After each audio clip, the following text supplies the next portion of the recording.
채널 구독과 시청해주셔서 감사합니다. 좋은 하루 되세요. 배우 조형기 근황. 수년 동안 숨겨진 비밀을 밝히다. 최근 방송사에서 얼굴을 보기 힘들었던 배우 조형기의 유튜버 변신 근황이 전해졌다. 조형기는 지난 소통 전문가 김대현과 함께 유튜브 동네형 TV를 통해 모습을 드러냈다. 구독자가 847명인데 자신에 대한 비판 의견을 봉쇄하려는 것인지 모든 동영상의 댓글 사용을 막아두었다. 게다가 대부분의 동영상에는 좋아요보다 싫어요가 압도적으로 더 많다. 1991년 탤런트 영화배우인 조형기가 음주운전으로 뺑소니 사고를 일으켜 32세의 여성을 사망케 한 뒤 시신을 유기한 사건이다. 꽤 오래된 사건이다. 지금 TV에 나와서 열심히 입담을 펼치는 연예인 조형기. 그는 일전에 음주운전을 하다가 그만 한 여성을 지어버린 적이 있다. 여성은 숨을 거뒀고 조형기는 그 사체를 유기했다. 이 사실은 알만한 사람은 다 알고 모를 사람은 모른다. 나조차 처음 알았을 때 거짓말인 줄 알았다. 물론 이런 엄청난 사건이 지금 일어났다면 연예인 활동은 꿈도 못 꾼다. 하지만 아까 말했듯이 이 사건은 알 사람은 알고 모를 사람은 모른다. 예상외로 우리 엄마도 이 사건을 모름. 만약 지금 이걸 보고 있는 사람 중에 정말로 못 믿겠다 싶은 사람은 인터넷에 조형기만 쳐봐도 그의 행적들이 고스란히 나온다. 1991년 8월 2일 조형기는 국방부 홍보영화 출연차 강원도 정선군에서 영화 제작진, 출연진들과 함께 읍내의 여관에서 투숙하였다. 다음날 8월 3일 조형기는 일행 등과 회식을 하면서 술에 만취되어 여관에 돌아가지 못하고 자신의 승용차 안에 있었고 그러다 동료들의 부축으로 겨우 여관으로 들어왔을 정도의 만취 상태에서 그 다음날 정오에 소주 한 병 이상, 저녁에 소주 한 병을 마셔 완전히 만취한 상황에서 운전 중 사람을 들이받아 사망사고를 일으키고 뺑소니를 시도했다. 구체적으로 조형기는 사고 현장에서 12m 떨어진 도로 옆에 위치한 숲속에 시신을 유기한 후 다시 차에 타고 도주하려다가 술에 너무 만취된 나머지 차 안에서 잠들어 버려서 경찰에 그대로 체포되었다. 이때 7시간 정도 자다 깨서 음주 측정을 했음에도 혈중 알코올 농도가 무려 0.26%가 나왔다. 조형기는 그 자리에서 체포당한 후 구속영장이 발부되었다. 1991년 11월 1심에서 심신미약을 이유로 형을 감경받아 징역 3년이 선고되었다.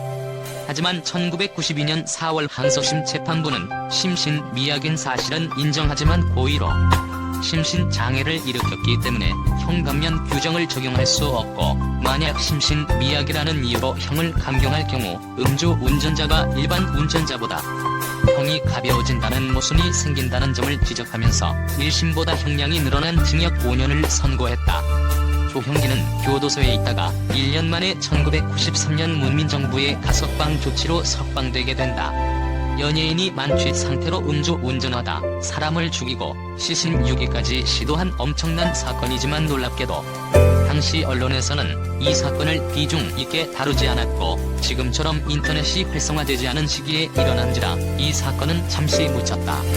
그는 1993년 출소한 후 동년 4월 23일 MBC 베스트 극장 필론의 돼지로 복귀했으며 그 후 차인표가 출연하는 드라마 사랑을 그대 품 안에에 캐스팅되었다.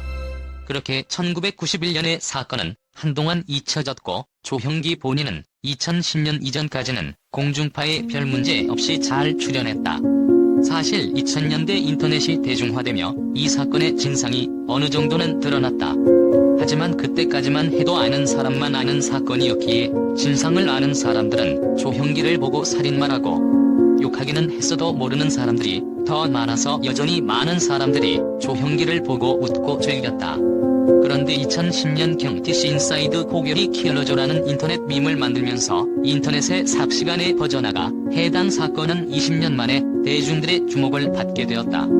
그야 그럴 것이 주말 황금시간대에 TV 들면 나오던 농담 잘 하던 넉살 좋은 아저씨가 알고 보니 음주뺑소니로 사람 치어 죽이고 시체 유기까지 시도한 범죄자였으니 대중들의 충격도 이만저만이 아니었을 것이다. 당연히 그에 대한 여론은 급속히 악화됐으며 그가 출연하던 방송에서도 뺑소니 음주운전자를 당장 내보내라는 등 시청자들의 항의가 끊이지 않았다. 방송사들도 여론의 악화를 인식했는지 그 후 그의 방송 출연은 뜸해졌으며 게다가 조형기의 사촌동생인 조민기가 성범죄를 저지른 사실이 드러난 후 스스로 목숨을 끊은 것 또한 조형기의 이러한 흑역사가 재조명되는 데 한몫했다. 사실 그가 단순히 음주운전만 했더라면 지금도 부정적인 여론이 있기야 하겠지만 방송에 간간히 출연하고 있을지도 모른다. 하지만 다른 음주운전한 연예인보다 더 심각한 죄를 저질렀고 본인이 저지른 죄에 대해 공개적으로 어떠한 사과도 내보이지 않았기에 어찌 보면 자업자득이라고 할 수 있겠다. 사실 애초에 방송사나 PD들이 조형기의 음주운전 및 뺑소니를 몰랐을 가능성은 거의 없다. 그냥 이젠 더는 부를 필요 없는 퇴물로 여기고 있는데 마침 안 부를 핑곗거리가 있으니 아예 내친 거라고 볼 수 있다. 혹은 그런 전과에도 불구하고 입담이 있어서 불렀는데 대중들이 전과의 진상을 알게 되니 부를 필요가 없어져서 안 부르게 된 것일 수도 있고 지상파 방송사에선 공식적으로 출연 금지를 내리진 않았지만 보게드림 음주운전 보이콧, 윤창호법 발의 등 음주운전에 대한 국민들의 부정적인 인식이 매우 강해진 현재 방송 복귀는 사실상 불가능할 것으로 보인다.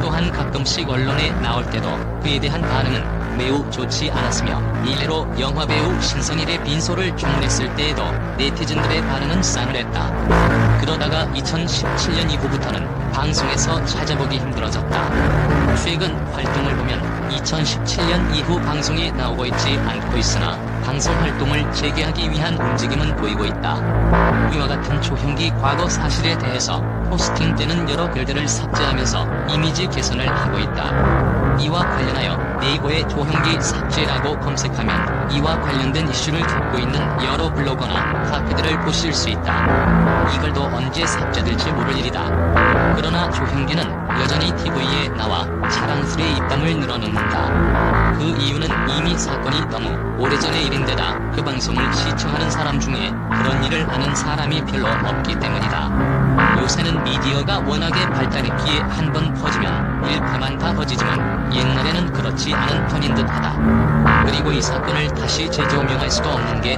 조형기가 다시 뺑소니 사건을 일으킨다면 모를까. 지금 기자들이 이 사건을 알아도 그냥 가만히 있는 건 재조명하기 애매한 데 있을 것이다. 참고로 이게 아이돌 루머하고의 차이점이 뭐냐 하면 아이돌 루머는 대개 검증된 게 없단 것이고 킬러조의 경우는 기사며 당시 뉴스 영상까지 있단 것이다. 물론 아이돌도 그런 루머가 있는 이상 별로 곱게 보이진 않는다. 사실 난 반성한다면 출연 정도는 어느 정도 관대하게 보는 편이지만 킬러조의 경우는 제발 방송에서 나가줬으면 하는 바람이 있다. 한 여성의 앞날이 어떻게 뻗쳐나가든 그걸 무참히 짓밟아놓고 본인은 아직도 웃으면서 방송에 출연하는 게 그리 좋게 보이지 않는다. 솔직히 내가 PD라면 아무리 방송계에 쓸 사람이 없다 하더라도 킬러조만큼은 쓰지 않을 것이다.